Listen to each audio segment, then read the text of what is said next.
أنا مش عارفة بيدفعوا الملايين دي في إيه، وظايف غريبة وبيدفع فيها ملايين. ندخل في الموضوع على طول. وظيفة تحضير الشنطة. أيوة، وظيفة تحضير الشنطة. واحد بيروح يحضر الشنطة للناس اللي عندهم سفر لكن مشغولين، ما عندهمش وقت يحضروا الشنطة، فبيعملوا إيه؟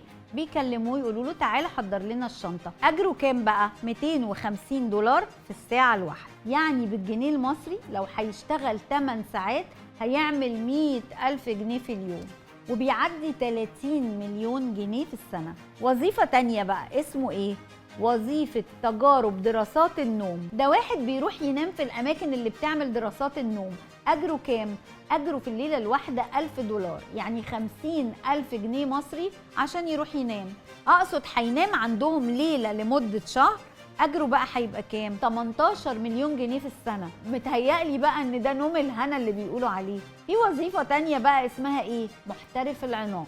الحمد لله إننا مش محتاجين الوظيفة دي في بلادنا العربية، لأن حضن عيلتنا دايما مفتوح لينا، ربنا يديمهم علينا نعمة يا رب. لكن في بعض البلاد الأوروبية مع جفاء العلاقات وقلة التعبير عن المشاعر والتفكك الأسري بقى عندهم وظيفة اسمها المعانق. بيديك حضن بفلوس. أيوة، بيديك حضن بفلوس. أجره $70 في الساعة، يعني 3500 جنيه في الساعة.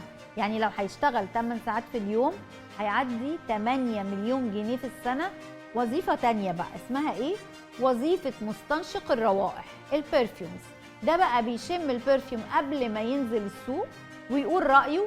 ده مرتبه $87,000 في السنة، يعني بالجنيه المصري تقريبا 4 مليون ونص في السنة. وظيفة المتذوق. ايه بقى المتذوق ده؟ ده موظف في شركات المواد الغذائية بيدوق المنتجات قبل ما تنزل السوق وبيقول رأيه فيها، يعني لو المنتج ناقصه حاجة هو اللي بيحدد.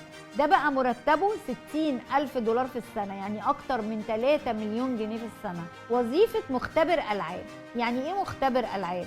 يعني واحد بيقعد يلعب بلعبة جديدة قبل ما تنزل السوق، يعني بيلعب ويقول رأيه في اللعبة دي. ده أجره بالجنيه المصري بيوصل ل1000 جنيه في الساعة عشان يروح يلعب باللعبة. يعني هيشتغل 8 ساعات في اليوم هيعمل قرب ل2.5 مليون جنيه في السنة. وفي وظائف تانية غريبة جدا برضو لكن ما وصلناش لأجرها بالظبط، زي مثلا وظيفة مختبر الفندق. ده بيروح يقضي ليلة وبيكتب تقرير عن الخدمة والأكل والنظافة، وبياخد أجر عن كل ليلة بيقضيها في الفندق. وكومبارس الجنازات. ده في تايوان بقى بيجيبوه عشان يعيط في الجنازات ويخلي الجنازة كده حارة، وبالتالي اللي حاضرين كلهم الجنازة يحزنوا أكتر على فراق المتوفى. ده غالبا بقى الجوب ديسكريبشن بتاعته إيه؟ إن دمعته قريبة. وكمان في وظيفة اسمها دافع الناس داخل المترو. دي بقى موجودة في اليابان، عندهم موظفين بيزقوا الناس في المترو عشان أكبر عدد يركب في عربية المترو. دي حقيقة على فكرة. لكن أكتر واحد بقى صعبان عليا في كل دول مين؟ هو صاحب وظيفة مراقب الحوائط.